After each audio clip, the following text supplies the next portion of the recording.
Түлкі. Жолбарыс бір түлкіні ұстап алды. Түлкі құйрығын бұлғандатып, тұмсығын жоғары көтеріп: «Мені жей алмайсың. Мен осы орманға қожалық етуге келдім» дейді. Жолбарыс түлкіге олай бір, былай бір қарап сенбейді. «Мүмкін емес» дейді. «Сенбесең, менімен бірге орманға жүр. Ондағы барлық аңдар менің қалай қорқатынын өз көзіңмен көр» дейді түлкі.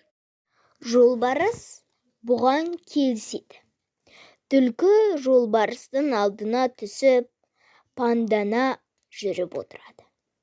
Жолбарысты көріп аңдар мен құстар зәреші ұшып, тым-тырқай қашады.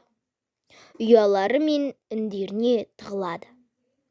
Аспанға ұшады. Ал түлкі басын онан сайын көтере түсіп: «Ал енді көзің жеткен шығар. Менің не қорықпайтын жан бар ма тірі» деп мақтанады.